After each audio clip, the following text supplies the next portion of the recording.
Hello, everybody. I'm Will. And I'm Kristen. And this is So I'm Watching the Umbrella Academy, Season 3, Episode 4. Kugelblitz.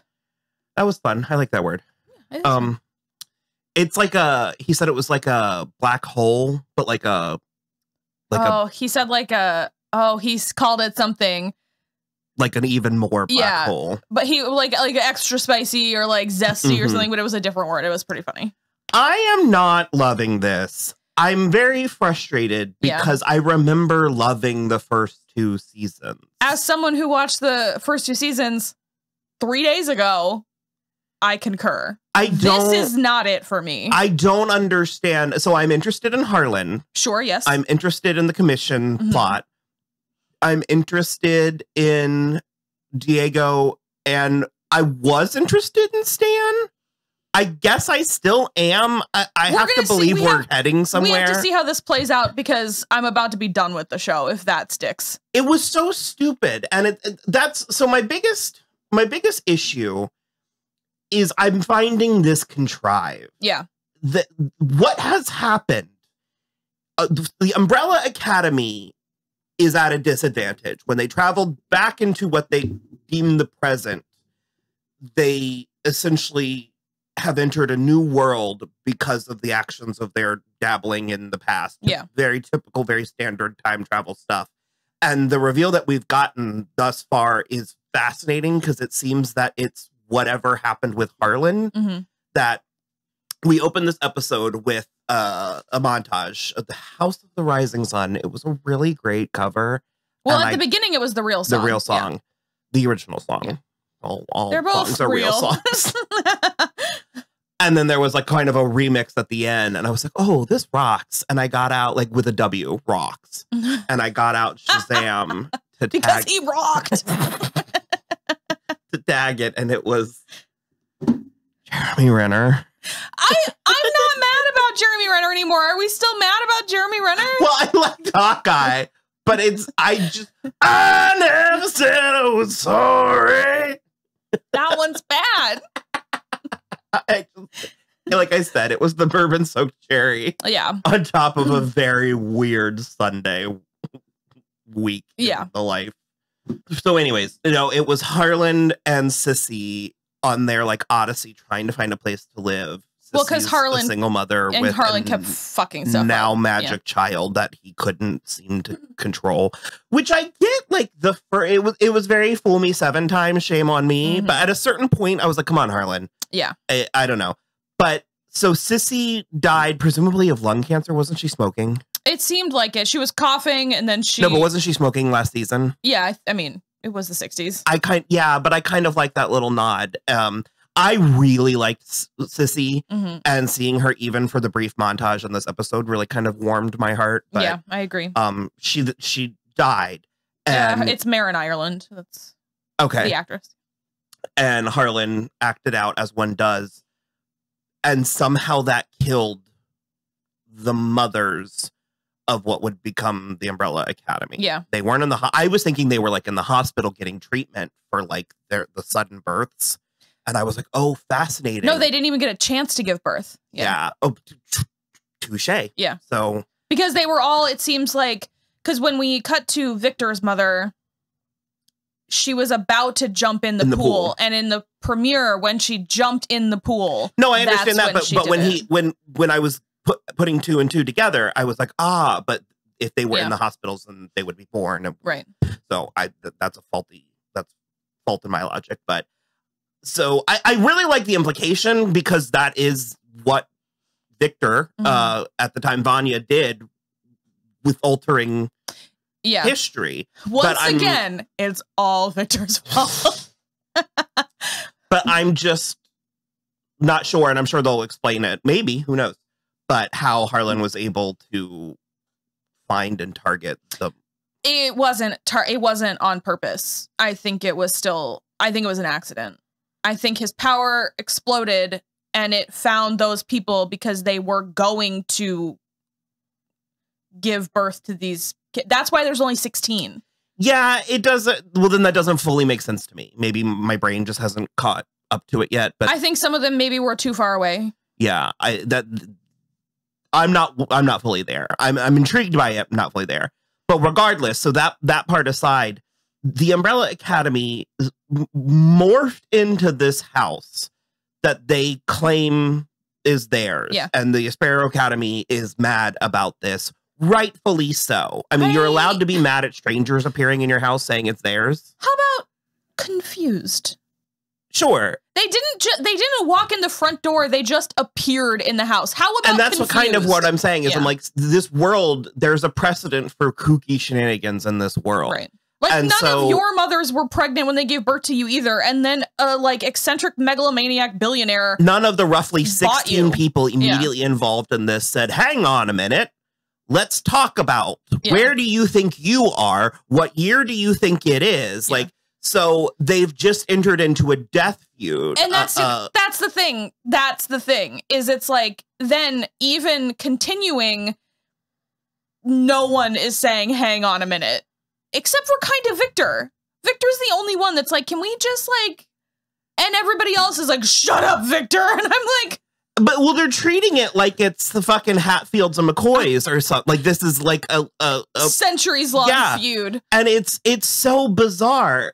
But then, like, to Allison's point, it's like she is very consumed by this feud, but she does immediately, but she does have enough mental and emotional leftover change to go down this plot hole. Because that's the other thing. You're right. She is all consumed by this feud until, like, they literally are like Sloane is like, rumor me again, make me say whatever you want to the Sparrows. And Allison's like, I don't have time for this. And just like, when not 10 minutes prior, you had her on the ropes and you had all of the bright ideas when Victor was trying to fix this. It's unbelievable. You were running roughshod over. And so it's just sort of, but the one time that it could actually accomplish something, you're suddenly above it.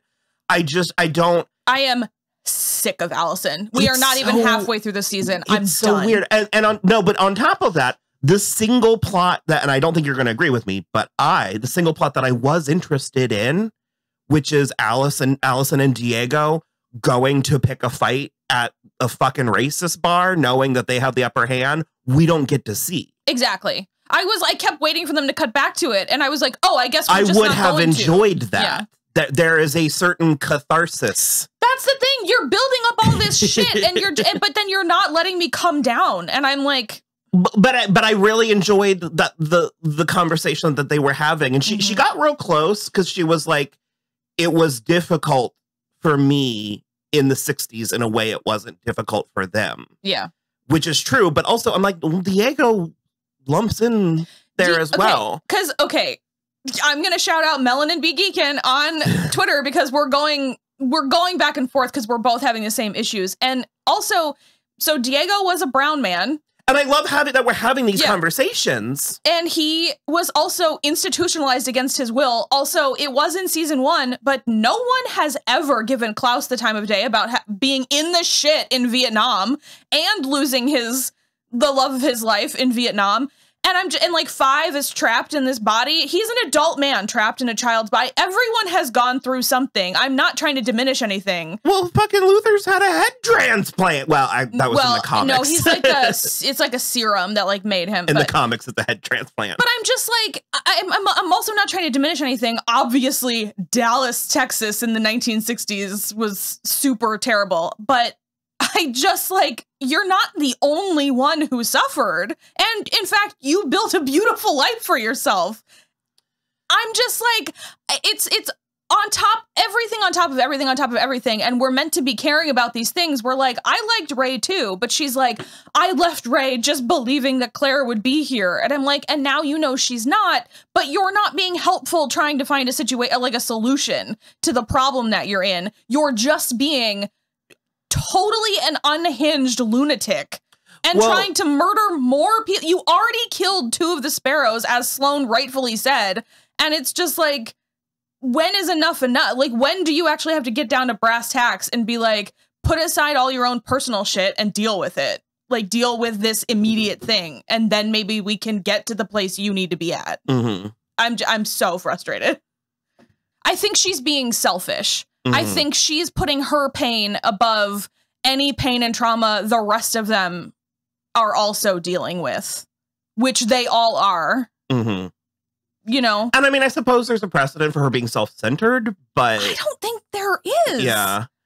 It's like she's a whole different character, and that's what's really frustrating me because I liked her so much for the first 2 seasons. She's also apparently either in the throes of hypnotizing herself or attempting to, which again is interesting, but it hasn't paid off yet. Not yet. No. And I don't know if it's going to based on what we've seen. It didn't work. That's kind of that's sort of what I mean. I'm like, so is this the first time because if she's getting high on her own supply, that's interesting. That's sort of fascinating, but we haven't actually been given anything from that yet. So, yeah, I don't know. I don't remember liking Diego as much as I do. I'm really enjoying him Me too. This season. Stan was being punished by being forced to clean up the hotel. Yeah. And they found a room, a white buffalo room. Cool room. It was all pink, and then there was a white buffalo. And Klaus was remembering Harland had a white buffalo painting. Reginald. Their father, Reginald. For the love of God. So Harland is Sissy's son, and Reginald. Harlan is Sissy's son, and Reginald is their father. Yeah. So I don't know if that room has anything to do with him. It seems like it does. But then for some reason, Stan picked up a harpoon. Like a harpoon guy, or spear gun. And was like brandishing it at, I don't know. It was because I was like, well, this is so dumb that they're not gonna do this. Well, I was like, sure, Klaus is gonna get shot in the leg. Like, whatever. Or like right by his head, but then it was going to end up revealing like a crucial piece. I also thought the pachinko game was going to open up a hole in the wall or something. No, right here, right through the middle. I swear to God. I swear to God. It just felt arbitrary in a way that, granted, this show frequently plots do sort of happen that way. And so, I mean, we're going to keep watching, but I don't recall being this frustrated with either of the other 2 seasons. Five and Lila are in the commission building, and it seems it is outside of time and space. Yeah. And it's also like abandoned and wintry. And it's been, but whatever the Kugelblitz. Whatever the Kugelblitz was, I suppose has gone through and wreaked havoc. Yeah. Because we saw the one guy from season 2 disintegrate. Yeah, I already don't remember his name. This guy. He was great. I like him. Oh yeah, I loved him. Quite a lot. And so then they found a panic room where whoever was president or the creator or in charge of the commission was in like an iron lung, and it was Five, and we didn't know that, but then he died because why? I think the electricity quit, and so his iron lung stopped pumping. And also this one room was safety proofed against all paradoxes. Well, yeah, it was like he wasn't feeling the like paradox, like sickness or whatever. Yeah. Those are the kinds of things that they're really difficult. Those types of plots are really difficult to pull off. And based on my frustration with all the rest of the plot, I'm not as generous in wanting to let them have it. Yeah. I'm sort of like, yeah, I agree. So, and then Five cut off the tattoo on him, which looked like the one that Klaus has. So, kind of. I don't know if that's connected in any way, shape, or form. Yeah, interesting. And Luther and Sloane are still sort of in their own reality. It's largely just cute. It's mostly cute. I didn't love the moment when Sloane was like, were you just using me? And I'm like, you literally were doing that to him 1 episode ago with your honeypot. Like, and then nobody's believing anybody. And none of the other Umbrella Academy know what Five is up to. And I'm just like, you didn't leave a note somewhere to like... And I can't handle Ben and Faye. Oh my God, Ben. I'm fucking sick. I'm sick of Ben. I'm sick of Allison. I don't really have feelings about Faye, if I'm being honest. She's just sort of there to get abused by Ben. Yeah, it's weird. It's bumming me out a little. we didn't have any grace this episode. Jamie and Alfonso are just straight up dead. They are dead. Their faces were just moosh. Again, Alfonso I'm fine with, but Jamie, what a weird... It's like my whole comedy rule of 3 things. Yeah. It's like what a weird plot or weird power to give her to only use twice. It was also, yeah, you're totally right. And it was also just like, I mean, I don't know, maybe at the end of the season or by the end of the season. Thank God Christopher's safe. Maybe by the end of the season, they will have gone back in time and like the Umbrella Academy will go out trying to find the people who were sparrows or something. But as it is now, you're totally right. It just feels like a waste of that character because it's weird to come in so hot with a character because she didn't have a lot of lines, but she had a lot of faces. And like you came in so hot with that character and then 3 episodes in and we're done. I don't want to be. We're in the middle and we're not loving it. Yeah.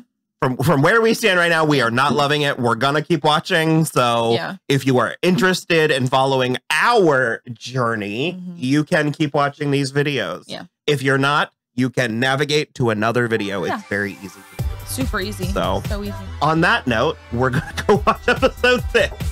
Bye.